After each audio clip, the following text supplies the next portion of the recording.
छात्र छात्राओं, खास करके उत्तर प्रदेश से संबंधित सभी छात्र छात्राओं को आने वाले 2023 की मैं बधाई देता हूं कि आप नए वर्ष में सफल हों और 2023 में जो शिक्षा से संबंधित जो कोई भी प्रतियोगी परीक्षा हो, चाहे टीजीटी हो, चाहे पीजीटी हो, चाहे असिस्टेंट प्रोफेसर का हो, और ख़ास करके जो बीए थर्ड ईयर या बीए पार्ट 1 उनके लिए भी काफ़ी महत्वपूर्ण है। और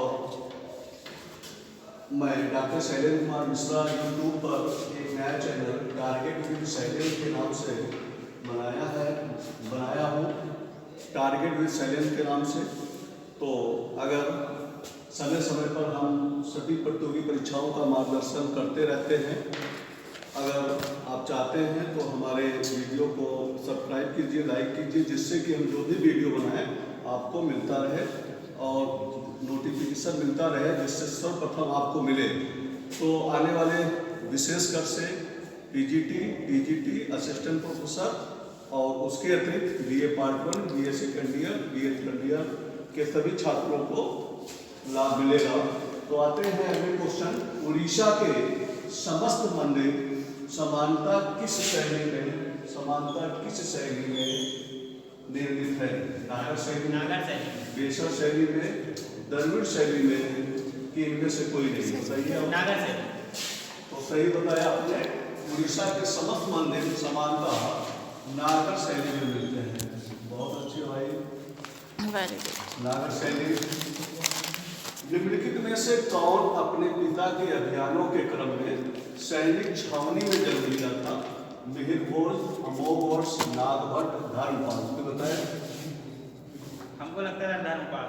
निम्नलिखित में से कौन अपने पिता के अभियानों के क्रम में सैनिक छावनी में जन्मा? नागभट्ट, धर्मपाल, मिहिर भोज, अमोघवर्ष। कोई बताए? धर्मपाल। और कोई बताए? छात्रों में बताए। मिहिर भोज। और कोई बताए? पढ़ाया है, सबका गलत है सर। दक्षिण भारत के इतिहास में पढ़ा रहे थे, तो इसका सही आंसर होगा अमोघवर्ष।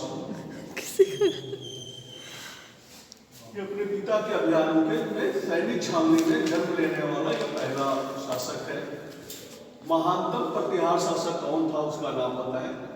भोज, महिपाल, महेंद्रपाल प्रथम, मिहिर भोज। बताइए। महानतम भोज शासक अभी जल्दी पढ़ाया आप लोगों को। मिहिर भोज। भोज महानतम प्रतिहार शासक कौन था? भोज, महिपाल, महेंद्रपाल प्रथम, मिहिर भोज। और कोई बताया? आप लोग बताएं। क्या सही बता रहे हैं? कोई बताए? और कोई बताए? कोई स्टूडेंट? यस सर, मिहिर भोज। हाँ, वेरी गुड, मिहिर भोज होगा। मिहिर भोज।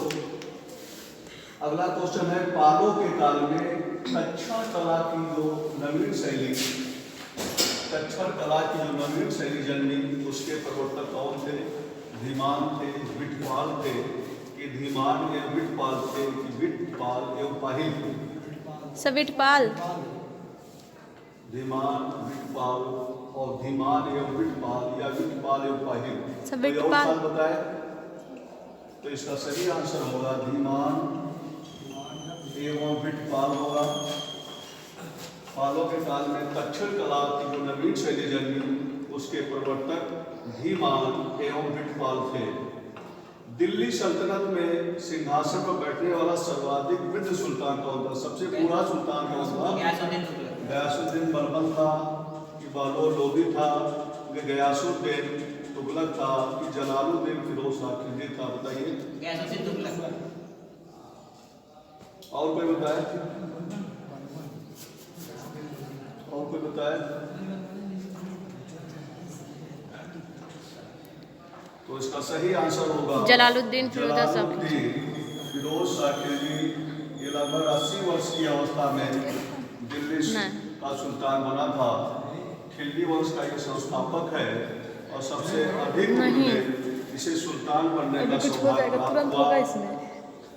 दिल्ली सल्तनत के किस सुल्तान की तुलना फ्रांस के शासक लुई 14वें से की जाती है? महत्वपूर्ण क्वेश्चन। दिल्ली सल्तनत के किस सुल्तान की तुलना फ्रांस के लुई 14वें के साथ की गई है? अलाउद्दीन खिलजी के द्वारा इल्तुतमिश की बलबन की रजिया। बताइए और कोई छात्र बताए, आप लोग बताए, कुछ कॉमन सेंस बताओ, पढ़ा चुके हैं। दिल्ली सल्तनत के किस सुल्तान की तुलना फ्रांस के शासक लुई 14वें के साथ की जाती है? तो उसका नाम है अलाउद्दीन खिलजी। अलाउद्दीन खिलजी जो है उसको फ्रांस के शासक लुई 14वें के साथ अलाउद्दीन खिलजी की तुलना की जाती है। दिल्ली सल्तनत में डाक व्यवस्था का विवरण कौन से लेखक ने दिया है, कौन सी यात्री ने दिया है? Amir Khusro, Ibn Battuta, Marco Polo, Barbosa. बताइए मोबाइल चला रहे हो, कैमरा बंद है। दिल्ली सल्तनत में डाक व्यवस्था का विवरण किसने दिया था? Ibn Battuta. इब्न बतूता पहली बार डाक व्यवस्था का वर्णन करता है। रामानुज ने किस मार्ग को प्रोत्साहित किया? ज्ञान मार्ग, योग मार्ग, भक्ति मार्ग और कर्म मार्ग। और कोई छात्र? भक्ति मार्ग। हम वही कहने जा रहे थे क्योंकि दो तुम लोग बता रामानुज ने देते। किस मार्ग को प्रोत्साहित किया था? भक्ति मार्ग को अपनाया किया था। एक बार और दे लेते हैं। उड़ीसा के समर्थ मंदिर समानता किस शैली में बने थे? नागर शैली में बने थे। निम्नलिखित में से कौन अपने पिता के अभियानों के क्रम में सैनिक छावनी में जन्म लेने वाला कौन सा शासक था? अमोघवर्ष था। महानतम प्रतिहार शासक कौन था? मिहिर भोज था।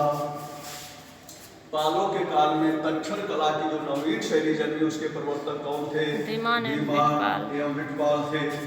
दिल्ली सल्तनत में सिंहासन पर बैठने वाला सर्वाधिक वृद्ध सुल्तान कौन था? तो था जलालुद्दीन फिरोज शाह खिलजी, जो पहले खिलजी वंश का संस्थापक भी है। दिल्ली सल्तनत के किस सुल्तान की तुलना फ्रांस के शासक लुई 14वें के साथ की गई है? तो वह है अलाउद्दीन खिलजी की तुलना लुई 14वें के साथ की जाती है। दिल्ली सल्तनत में डाक व्यवस्था का विवरण किसने दिया है? तो डाक व्यवस्था का पहली बार वर्णन इब्न बतूता देता है। और रामानुज ने किस मार्ग को प्रोत्साहित किया था? तो भक्ति मार्ग को प्रोत्साहित किया। इसलिए प्यारे छात्राओं, आज हमने 18 क्वेश्चन को डिस्कस किया और शायद इससे आप अवश्य लाभान्वित होंगे। तो आने वाले समय में अगर आप चाहते हैं कि ऐसा क्वेश्चन आपको मिलता रहे, प्रतियोगी छात्र सभी साथ साथ से सभी प्रतियोगी परीक्षा के लिए लाभदायक है। इतिहास के लगभग सभी कंपटीशन में क्वेश्चन आता है, चाहे एसएससी का परीक्षा हो, चाहे एलटी का तो होता है, रेलवे का में भी इतिहास पूछा जाता है। तो आने वाले टीजीटी, पीजीटी, असिस्टेंट प्रोफेसर, इस प्रकार से क्वेश्चन आपको मिलता रहे। तो समय समय पर आप हमसे जुड़िए और आप अपना डिस्क्रिप्शन में अपना मार्गदर्शन भी दीजिए। अगर कोई कमी है तो उसको आप सुधारने का सुझाव भी दीजिए और अच्छे से अच्छा वीडियो बनाने का प्रयास करेंगे, जिससे कि आने वाले उत्तर प्रदेश 2023 में जो भी शिक्षा टीचर से संबंधित जो भी प्रतियोगी परीक्षा होने की संभावना है 2023 में, चाहे फरवरी हो मार्च में, तो टीजीटी, पीजीटी, असिस्टेंट प्रोफेसर के लिए ये लाभान्वित होगा। अंत में फिर से मैं नए वर्ष में 2023 की बधाई देता हूँ और आप अपने जीवन में जो भी उद्देश्य आपका है, टीचर बनने का सपना है, आप जीवन में सफल हों। धन्यवाद।